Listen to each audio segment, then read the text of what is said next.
ಕರ್ನಾಟಕದ ಗೃಹಲಕ್ಷ್ಮಿ ಯೋಜನೆಗೆ ಹೊಸ ಅಪ್ಡೇಟ್, ಫಲಾನುಭವಿಗಳಿಗೆ ಸರ್ಕಾರದ ಮಹತ್ವದ ಸೂಚನೆ.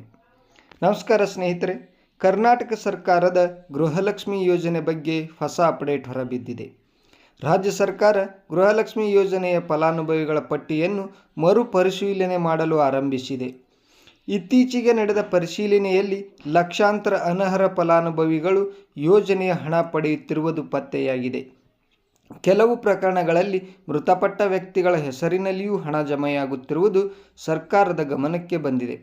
ಇದರಿಂದ ಸರ್ಕಾರ ರಾಜ್ಯಾದ್ಯಂತ ಪರಿಶೀಲನಾ ಕಾರ್ಯವನ್ನು ವೇಗಗೊಳಿಸಿದೆ. ಉಪಮುಖ್ಯಮಂತ್ರಿ ಡಿ.ಕೆ. ಶಿವಕುಮಾರ್ ಅವರು ಗೃಹಲಕ್ಷ್ಮಿ ಯೋಜನೆ ನಿಲ್ಲುವುದಿಲ್ಲ ಎಂದು ಸ್ಪಷ್ಟಪಡಿಸಿದ್ದಾರೆ. ಅರ್ಹ ಮಹಿಳೆಯರಿಗೆ 2,000 ಮಾಸಿಕ ಸಹಾಯಧನ ಮುಂದುವರಿಯಲಿದೆ ಎಂದು ಕೂಡ ಸರ್ಕಾರ ಭರವಸೆ ನೀಡಿದೆ. ಆದರೆ ಅನರ್ಹರ ಹೆಸರುಗಳನ್ನು ಪಟ್ಟಿಯಿಂದ ತೆಗೆದುಹಾಕಲಾಗುತ್ತದೆ ಎಂದು ತಿಳಿಸಿದ್ದಾರೆ. ಇದರ ಜೊತೆಗೆ ಫಲಾನುಭವಿಗಳ ದಾಖಲಾತಿಗಳನ್ನು ನವೀಕರಿಸುವ ಹಾಗೂ ಮರುಪರಿಶೀಲನೆ ಮಾಡುವ ಪ್ರಕ್ರಿಯೆ ನಡೆಯುತ್ತಿದೆ. ಅಗತ್ಯವಿದ್ದರೆ ಮರು ನೋಂದಣಿ ಅಥವಾ ಬಯೋಮೆಟ್ರಿಕ್ ಪರಿಶೀಲನೆ ನಡೆಸುವ ಸಾಧ್ಯತೆಯೂ ಇದೆ ಎಂದು ವರದಿಗಳು ತಿಳಿಸಿವೆ. ಹೀಗಾಗಿ ಗೃಹಲಕ್ಷ್ಮಿ ಯೋಜನೆಯ ಹಣ ಪಡೆಯುತ್ತಿರುವ ಮಹಿಳೆಯರು ತಮ್ಮ ಆಧಾರ್ ಕಾರ್ಡ್, ಬ್ಯಾಂಕ್ ಖಾತೆ ಮತ್ತು ರೇಷನ್ ಕಾರ್ಡ್ ಮಾಹಿತಿಯನ್ನು ಸರಿಯಾಗಿ ಹೊಂದಿರುವುದನ್ನು ಖಚಿತಪಡಿಸಿಕೊಳ್ಳುವುದು ಉತ್ತಮ.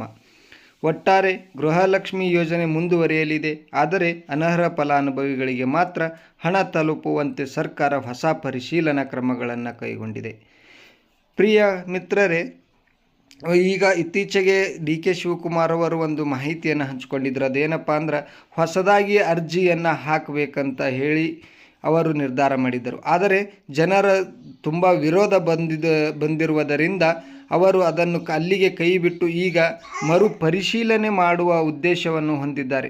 ಹೀಗಾಗಿ ಸರ್ಕಾರಿ ಅಧಿಕಾರಿಗಳನ್ನು ಪ್ರತಿಯೊಬ್ಬರ ಮನೆಗೂ ಕಳಿಸಿ ಪರಿಶೀಲನೆ ಮಾಡಬೇಕಂತ ಹೇಳಿ ಎಲ್ಲ ಇಲಾಖೆಗೆ ಆದೇಶವನ್ನು ಮಾಡಿದ್ದಾರೆ ಅಂತ ಇತ್ತೀಚಿನ ಮಾಹಿತಿ ಬಂದಿದೆ.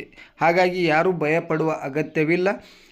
ನಿಮ್ಮ ದಾಖಲಾತಿಗಳು ಸರಿಯಾಗಿದ್ದರೆ ನಿಮಗೆ ಗೃಹಲಕ್ಷ್ಮಿ ಹಣ ಖಂಡಿತವಾಗಿಯೂ ಬರುತ್ತದೆ. ಹಾಗಾಗಿ ಈ ಮಾಹಿತಿಯನ್ನು ಇಷ್ಟ ಆಗಿದ್ದರೆ ನಿಮ್ಮ ಸ್ನೇಹಿತರಿಗೂ ಮತ್ತು ನಿಮ್ಮ ಕುಟುಂಬದವರಿಗೂ ಹಂಚಿಕೊಳ್ಳಿ. ಹಾಗೆ ಈ ವಿಡಿಯೋ ಇಷ್ಟ ಆದರೆ ಒಂದು ಲೈಕ್ ಮಾಡಿ, ಚಾನಲ್ನ ಸಬ್ಸ್ಕ್ರೈಬ್ ಮಾಡಿ. ಮತ್ತೆ ಮುಂದಿನ ವಿಡಿಯೋದಲ್ಲಿ ಸಿಗೋಣ.